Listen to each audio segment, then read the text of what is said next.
요한계시록을 차례대로 살펴보고 있습니다. 요한계시록 12장부터 15장까지는 계시록의 초점과 핵심이 무엇인지를 설명하고 있는 내용입니다. 이 요한계시록은 사실은 단순한 내용이지만 여러 가지 상징들과 비유들로 기록되어져 있어서 자칫 잘못하면 그 핵심을 놓쳐버릴 위험이 있기 때문에 사도 요한은 중간중간에 하던 이야기를 잠시 멈추고 이 계시록이 가지는 초점과 핵심이 무엇인지를 강조하고 있는데 12장부터 15장까지가 바로 그런 내용입니다. 오늘 13장 말씀은 12장에서 이어지는 내용입니다.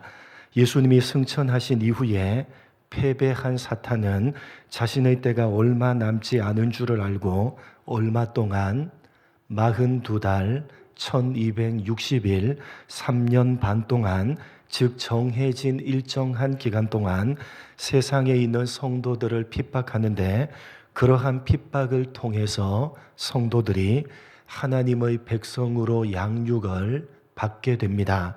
특별히 그러한 핍박 가운데 중요한 하나는 사탄이 적 그리스도들과 거짓 선지자들을 내세워서 거짓된 가르침으로 하나님의 백성들을 미혹하려고 한다는 것이 12장 전체의 내용이었습니다. 12장 마지막 절에서 보듯이 이미 패배가 결정된 사탄이 마지막으로 죽을 힘을 다해서 여자의 남은 자손, 즉 하나님의 계명을 지키며 예수의 증거를 가진 교회를 미혹하기 위해서 끝까지 싸우려고 합니다.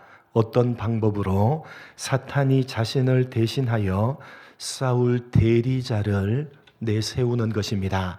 그 사탄의 대리자를 13장 1절은 바다에서 나온 짐승이라고 표현하고 있습니다. 이 바다에서 나온 짐승이 죽게 된 것 같았다가 다시 살아나게 되자 많은 사람들이 따르게 되는데, 그 짐승이 사탄의 대리자가 되어서 역시 얼마 동안 42달, 즉 정해진 기간 동안에 하나님과 하나님의 백성들을 비방하고 대적하며 핍박한다는 것입니다. 대표적인 잘못된 해석은 이 짐승이 누구를 가리키느냐, EU, 유럽연합을 가리킨다 라는 해석이 대표적인 잘못된 해석입니다. 왜 이렇게 해석을 하느냐? 여러분, 이 짐승이 어떤 모습이라고 묘사되어져 있습니까? 뿔이 몇 개죠?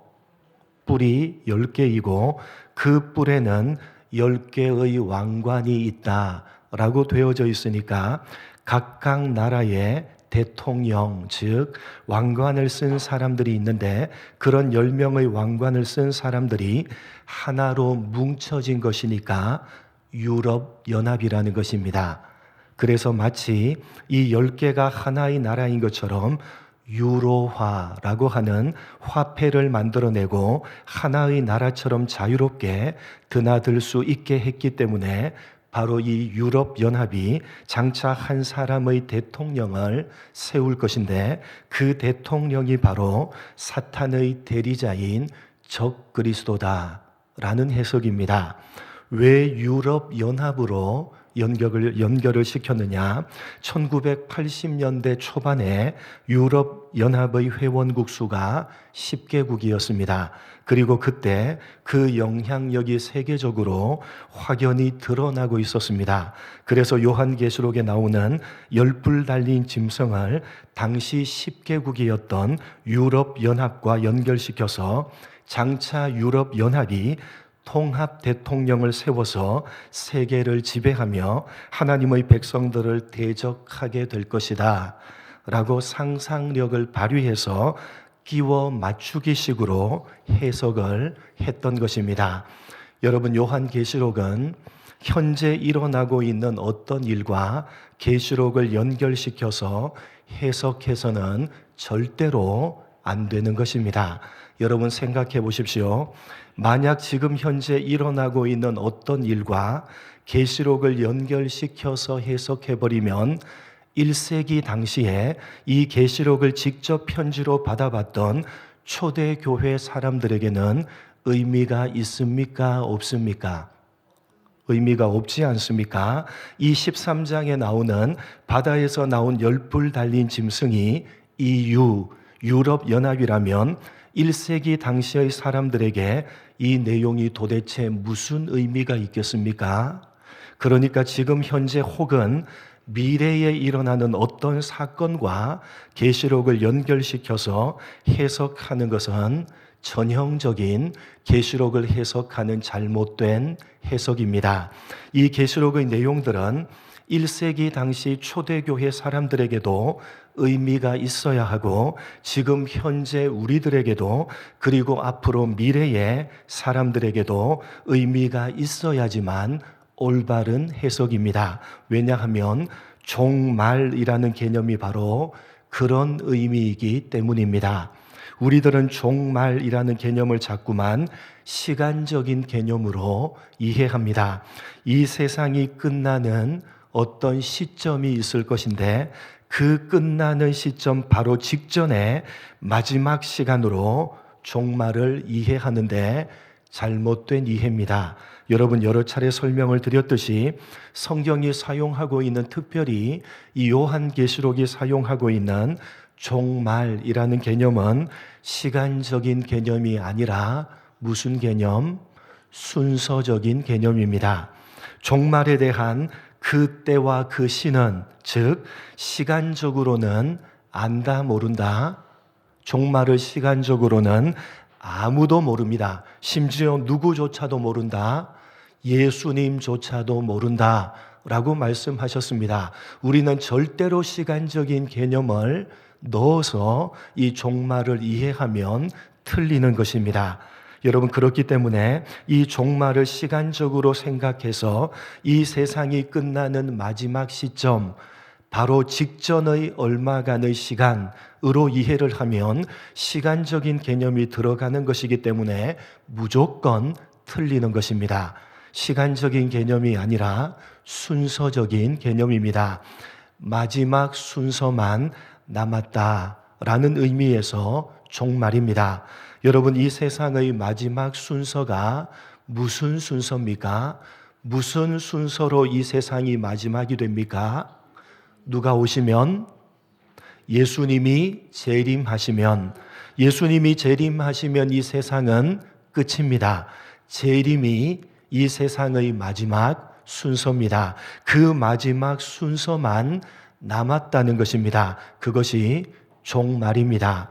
그러니까 종말은 예수님이 승천하시고 난 다음부터 즉 초대교회 때부터 종말입니다.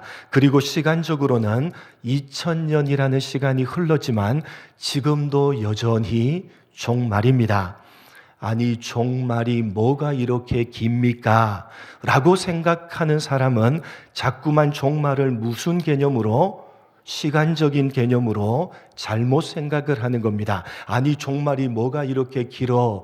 라고 하는 순간 우리는 잘못된 종말에 대한 이해를 가지는 것입니다. 시간은 절대로 개입시켜서는 안 되는 것입니다. 시간이 얼마나 길든지 그것은 종말과 아무런 상관이 없는 것입니다.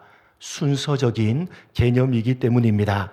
이 세상의 마지막 순서인 예수님의 재림만 남겨놓았다는 것입니다. 그러니까 종말은 언제부터 언제까지입니까? 언제부터 언제까지? 예수님이 승천하시고 난 이후로부터 종말이고 언제까지 종말입니까? 재림하실 때까지 그 전체 기간을 가리켜서 성경은 종말이다 라고 표현하고 있는 것입니다. 그래서 여러분 요한계시록이 종말의 때를 어떻게 표현하고 있습니까? 42달, 1260일, 3년 반, 시간적으로 마지막 순간이라는 의미가 아니라 일정 기간 전체를 의미하는 표현으로 쓰고 있는 것입니다. 시간적으로 말하자면 이 종말은 지금 현재까지 얼마간의 시간입니까? 올해가 2020년이고 예수님이 승천하신 것이 33세 때니까 시간적으로는 1987년 동안 종말입니다. 앞으로 이 종말이 시간적으로는 얼마나 더 지속될런지는 아무도 모르는 것입니다. 예수님께서 승천하신 AD 33년부터 지금까지, 그리고 앞으로 예수님이 재림하실 때까지 그 전체 기간이 바로 성경이 말하는 종말입니다. 바로 이 전체 종말의 기간 동안에 일어나는 일들에 대한 기록이 바로 요한계시록입니다. 초대교회 때도 일어났던 일들이고 지금 현재도 앞으로도 재림하실 때까지 계속해서 일어나는 일들입니다. 오늘 말씀은 바로 그 종말의 기간에 사탄이 자신의 대리자로 짐승을 세워서 예수를 믿는 사람들을 핍박한다는 내용입니다. 그렇다면 이 짐승은 도대체 무엇입니까? 어떤 모습입니까? 뿔이 몇 개? 뿔이 10개이고 머리가 몇 개입니까? 머리가 7개입니다. 여러분, 그리고 그 10뿔에는 왕관이 있고 7머리에는 신성모독하는 이름들이 기록되어져 있는 모습입니다. 전무후무한 괴물의 모습인데 사도 요한이 그냥 상상해서 만들어낸 것이 결코 아닙니다. 여러분, 어디에 이미 나오는 짐승이겠습니까? 이미 구약 성경에 나오는 짐승입니다. 여러분 잘 기억하십시오. 뿔이 몇 개라고요? 뿔이 10개. 머리가 몇 개라고요? 머리가 7개. 그 짐승입니다. 잘 기억하시고 다니엘서 7장을 한번 보도록 하겠습니다. 이미 구약 성경에 등장하고 있는 짐승을 요한이 이 13장에서 다시 등장시키고 있는 것입니다. 뿔이 10개이고 머리가 7개입니다. 잘 기억하시고 다니엘서 7장 1절로 7절 말씀 한번 보겠습니다. 제가 1절, 바벨론 벨사살 왕 원년에 다니엘이 그의 침상에서 꿈을 꾸며 머릿속으로 환상을 받고 그 꿈을 기록하며 그 일의 대략을 진술하니라.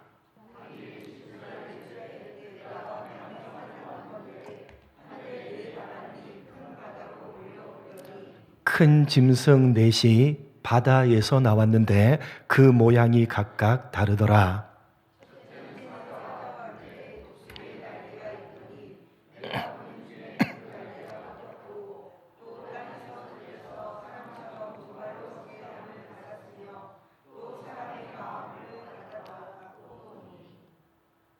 또 보니 다른 짐승 곧 둘째는 곰과 같은데 그것이 몸 한쪽을 들었고 그 입의 이 사이에는 새 갈빗대가 물렸는데 그것에게 말하는 자들이 있어 이르기를 일어나서 많은 고기를 먹으라 하였도다.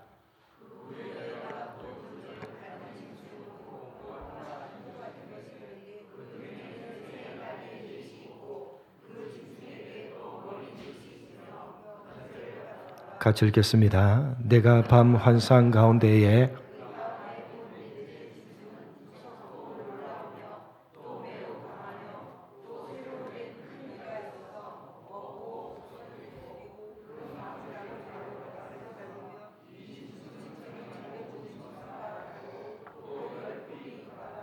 여러분, 여기에도 계시록과 똑같이 어디에서 나온 짐승? 바다에서 나온 짐승이 등장하는데 모두 몇 마리입니까? 4마리입니다. 첫째는 사자와 같고 둘째는 곰과 같고 셋째는 표범과 같은데 머리가 몇 개? 마지막 넷째는 머리가 몇 개? 4개라고 되어져 있습니다. 그리고 넷째는 무섭고 놀랍고 몇 뿔을 가지고 있다? 10뿔을 가지고 있다고 되어져 있습니다. 둘 다 바다에서 나온 짐승인데 계시록에서는 짐승이 몇 마리? 계시록에는 짐승이 몇 마리? 1마리이고 다니엘서에는 몇 마리? 4마리입니다. 그런데 여러분, 이 다니엘서에 나오는 4마리의 짐승을 한번 합쳐 보시기 바랍니다. 네 마리니까 기본적으로 머리가 몇 개입니까? 네 마리니까 머리가 몇 개? 네 개일 것 아닙니까? 근데 그 중에 한 마리는 머리가 몇 개? 네 개입니다. 그러니까 합하면 머리가 몇 개죠? 머리가 몇 개죠? 7개 아닙니까? 여러분, 네 마리 짐승이 세 마리는 각각 머리가 하나씩 3개, 그리고 네 번째 짐승은 머리가 4개니까 3개, 4개, 네 마리의 짐승의 머리를 모두 합치면 머리가 7개입니다. 그리고 그 네 마리 짐승의 머리에는 뿔이 몇 개 달려 있다고요? 뿔이 10개가 달려 있습니다. 여러분, 머리는 7개요, 뿔이 10개.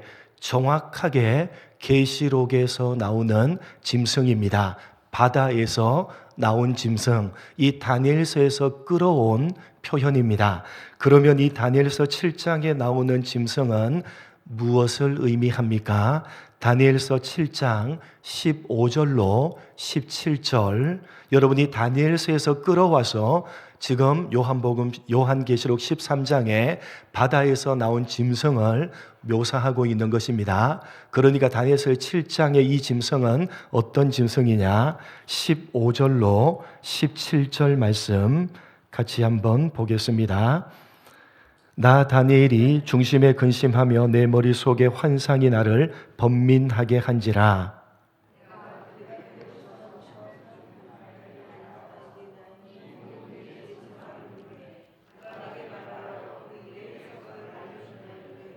같이 읽겠습니다. 여러분이 바다에서 나온 짐승은 무엇이다? 세상에 일어날 왕이다. 다시 말해서 이 네 짐승은 다니엘이 포로로 끌려왔을 때부터 시작해서 예수님이 초림하실 때까지 일어났던 4개의 나라, 즉 바벨론, 페르시아, 그리스, 로마를 의미합니다. 여러분, 이 4개의 나라들이 가지는 공통점이 뭡니까? 공통점이 뭐죠? 바벨론, 페르시아, 그리스, 로마. 여러분, 이 네 큰 짐승은 세상에 일어날 네 왕입니다. 여러분, 나라로 말하자면 바벨론, 페르시아, 그리스, 로마를 의미합니다. 여러분, 이 네 개의 나라가 가지는 공통점이 뭡니까? 이스라엘을 식민지로 삼았던 나라들입니다. 하나님의 백성들을 공격하고 핍박했던 나라들입니다. 그 나라들을 짐승으로 표현을 한 것이고, 이 표현을 그대로 요한이 계시록에 적고 있는 것입니다. 무엇을 이야기하고자 하는 것입니까? 사탄이 종말의 기간에 그의 대리자를 내세워서 하나님의 백성인 교회를 핍박하는데, 그 대리자는 각각 세워지게 될 나라들이다 라는 의미입니다. 여러분, 계시록을 적을 당시 요한이 염두에 두고 있는 나라는 어떤 나라였겠습니까? 이걸 끌어와서 요한이 어떤 나라를 염두에 두고 하나님의 백성들을 공격하고 핍박하는 나라들, 그렇게 짐승을 다니엘서에서 끌어와서 표현을 하면서 요한이 염두에 두고 있었던 나라는 어떤 나라였겠습니까? 당시 기독교를 극심하게 핍박하고 있었던 로마라는 나라였습니다. 그 로마가 바로 사탄의 대리자가 되어서 하나님의 백성들인 교회를 공격하고 핍박하고 있다고 말씀을 하는 것입니다. 그런데 사실은 요한이 말하고 싶어 하는 핵심은 이것입니다. 요한이 끌어온 다니엘서 7장이 결론적으로 말하고자 하는 바가 바로 사도 요한이 말하고자 하는 바의 핵심입니다. 결론이 이렇게 되어져 있습니다. 다니엘서 7장 25절로 27절, 이 바다에서 나온 짐승 이야기가 어떻게 결론을 맺고 있느냐? 다니엘서 7장 25절로 27절입니다. 제가 25절, 그러나 심판이 시작되면 그는 권세를 빼앗기고 완전히 멸망할 것이요.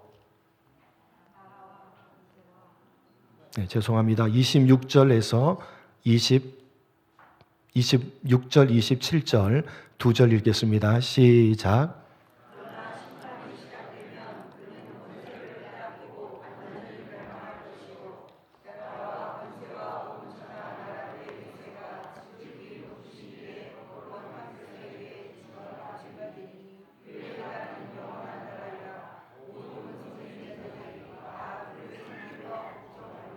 여러분 바로 앞에 25절에 이렇게 되어져 있습니다.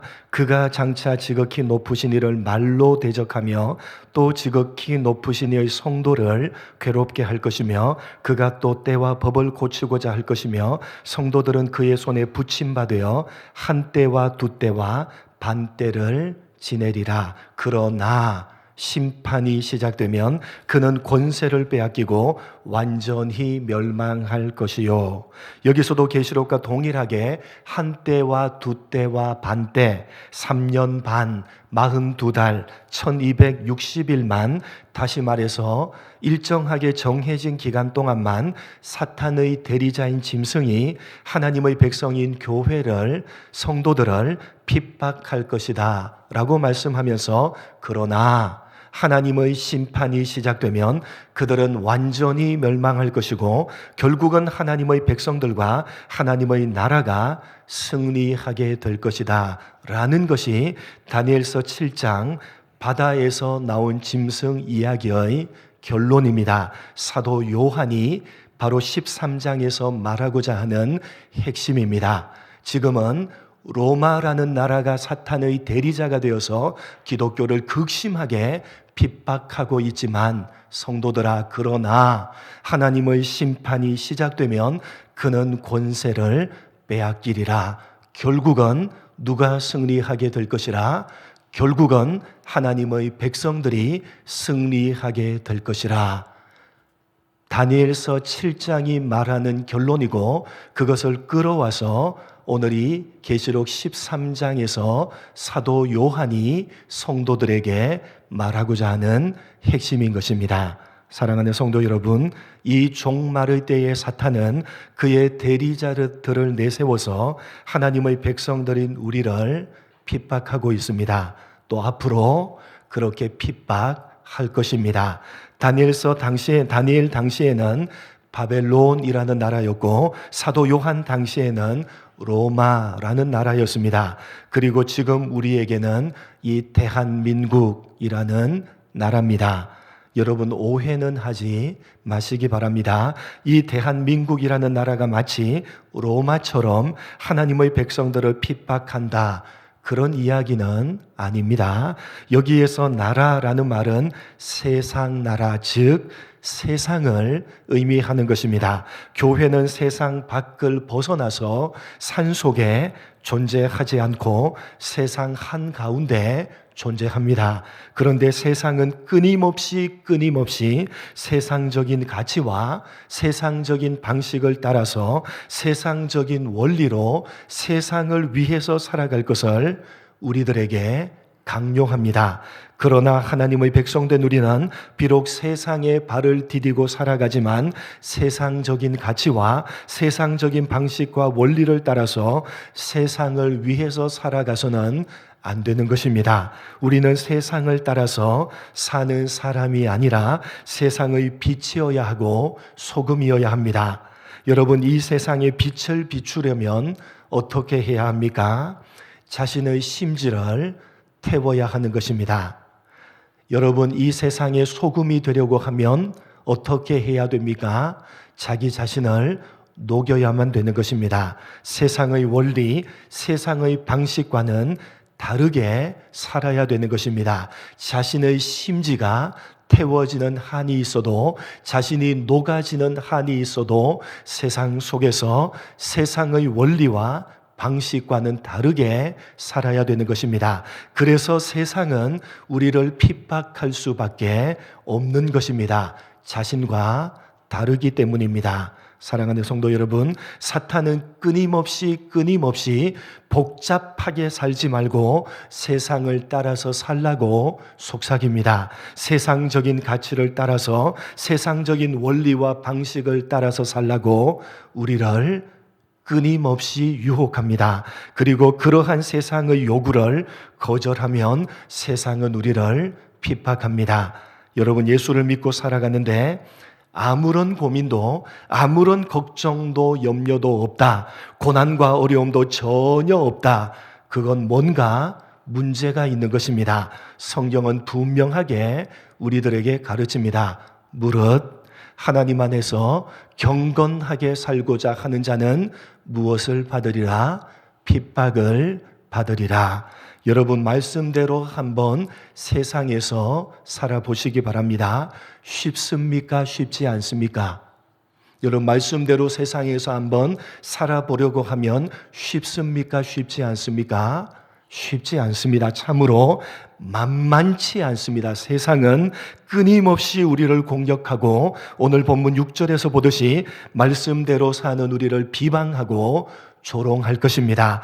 본문 10절의 말씀처럼 서로 잡혀가게 하고 심지어는 세상이 우리를 죽일 것입니다. 말씀대로 살아가는 것 자체가 고난이요 핍박을 감수해야만 될 것입니다. 그러나 여러분 기억하십시오. 결국 예수를 믿는 우리는 승리를 할 것이고 우리를 핍박하던 그 모든 것들은 하나님의 심판을 받게 될 것입니다. 그런 믿음을 가지고 그런 소망을 가지고 세상을 이겨내라는 것이 오늘 사도 요한이 이 13장을 통해서 우리 모두에게 가르치는 것입니다.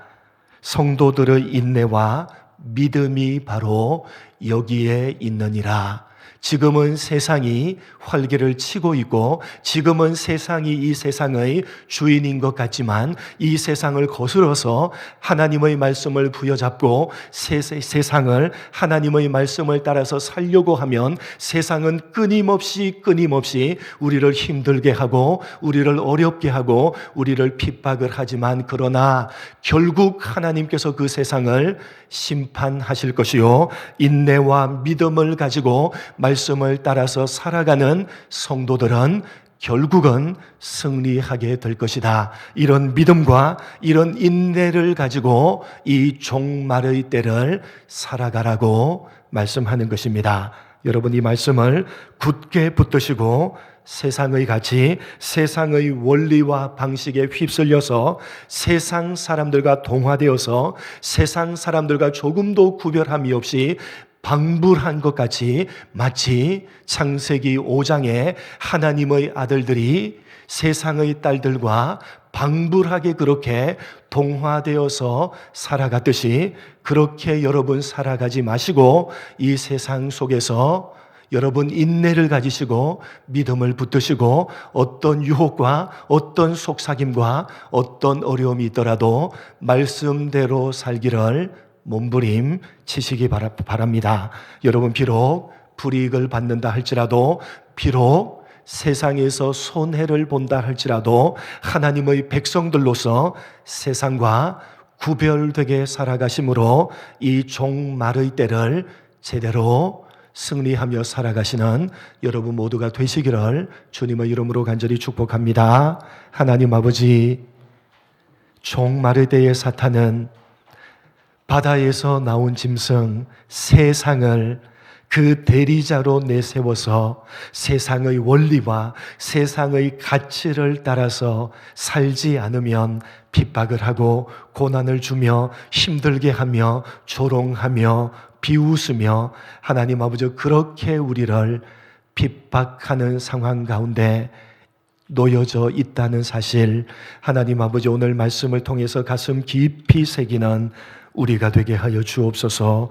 이 종말의 때에 어떤 어려움이 찾아온다 하더라도 어떤 불이익을 받는다 할지라도 어떤 손해를 감수한다 할지라도 하나님 아버지 그 모든 것들을 믿음과 인내로 이겨내며 이 종말의 때 세상 속에서 세상을 거스르며 하나님의 말씀을 부여잡고 말씀을 따라서 살아내므로 하나님의 백성들답게 이 종말의 때를 구별되게 살아가는 우리 모두가 될 수 있도록 은혜 베풀어 주옵소서. 하나님 아버지 지금은 세상이 주인인 것 같지만 하나님 그러나 하나님께서 심판하시면 그 세상이 심판을 받게 될 것이고 결국은 하나님의 말씀을 부여잡고 핍박 가운데서도 타협하지 아니하고 살아가는 하나님의 백성된 우리들은 승리할 것이라는 사실 가슴에 새기며 오늘도 그 말씀을 부여잡고 예수 믿는 구원받은 사람들로 부끄럽지 않게 세상을 살아가는 우리 모두가 될 수 있도록 은혜 베풀어 주옵소서. 감사하오며 예수님의 이름으로 기도드립니다. 아멘.